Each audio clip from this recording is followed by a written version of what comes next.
Maayong hapon na ng Butuan On News Update sa Butuan City Public Information Office.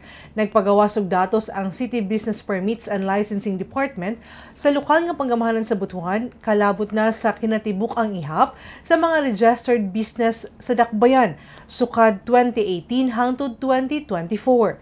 Base sa datos sa CBPLD, ang ginasumite sa PSA kada tuig o quarterly sa DILG, nagpadayon sa pagsaka ang ihap sa mga registered businesses sa Dakbayan.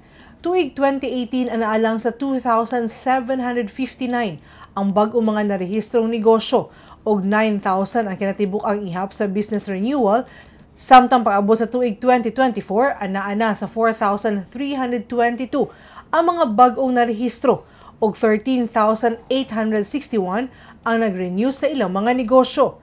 Kini nagpakita sa dakong pagtaas sa pagsalig ug interes sa mga negosyante nga mag-invest sa Dakbayan. Ang padayon nga pagtaas sa ihap sa negosyo nagdala og daghang trabaho, aktibong komersyo ug mas maayo nga kalidad sa panginabuhi para sa mga Butuanon. Og makatong update ning adlaw alang sa mga updates, follow and like official Facebook page, TikTok, Instagram og YouTube channel sa Butuan City Public Information Office. Ako si Charmaine Awitan. Daghang salamat.